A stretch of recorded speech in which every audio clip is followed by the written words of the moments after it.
Well, a registered education savings plan can help a parent pay for their kids' post-secondary education. But what happens then to an RESP if the subscriber passes away? What are your options? What is a subscriber, you ask?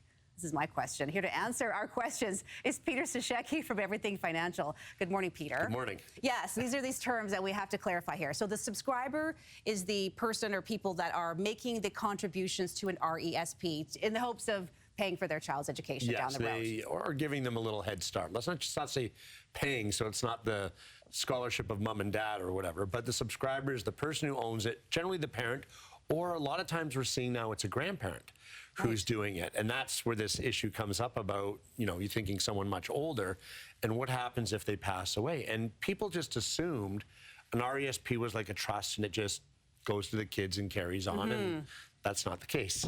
Right, so if the subscriber or the person making these contributions does pass away, what does happen to that money, or what would happen? Well, if they do it the right way, and hopefully this will bring some awareness to this, they can have it listed in their will, just like another asset, and they can name a succeeding subscriber. I practiced that one all morning. Okay. They name, so someone else to take their place as the subscriber, the new owner, if you will, of the plan, the person who can carry on your wishes, become the succeeding subscriber, the new subscriber, make contributions, and then carry on the plan, because people think it automatically goes to, they thought the beneficiary was the child. Right, that would make sense to me. That's what we all were thinking, I think, but the beneficiary is the promoter or the institution who holds the money, the RESP, right, who holds the money. So the lesson for today really, and we talk about estate planning on this segment quite a bit, don't forget to make your RESP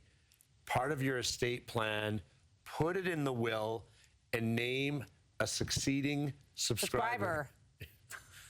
I know, but it's true. I mean, otherwise, the money's there. The money becomes part of your estate. There's the probate costs, the taxes.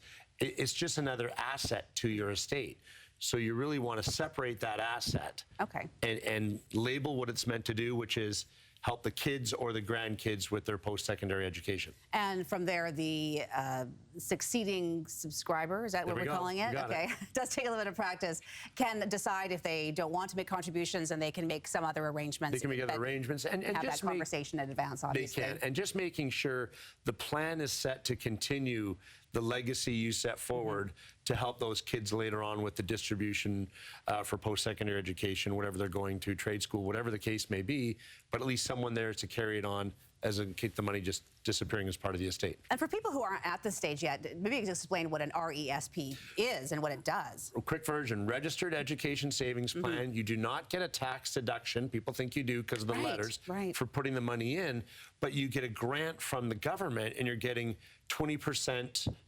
There's limits and so on, so look that up on what you put in. $7,200 lifetime limit from the government. But basically, say you put away $1,000 for your kid's education this year, and then the government with the Canadian Education Savings Grant kicks in another 20%. So you've made $200 bucks, 20% before you even invest the money, and the money meant to help with books, tuition, computer costs, pretty much housing, coming back home if you go to university elsewhere. Right. There's a lot of uses for this money to give your kids a head start with post-secondary costs. And when that is pulled out and used for the education purposes, is there a tax on it then? Well, there's tax that comes in at some point. There's tax, but the money you put in isn't taxed.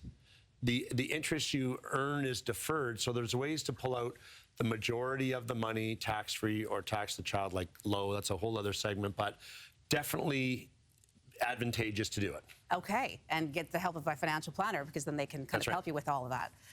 Whew. It was a lot. Thank you. It was a lot. We got it out. Peter Sashecki with Everything Financial. Thanks for clearing it up for us. All right, thanks for coming in.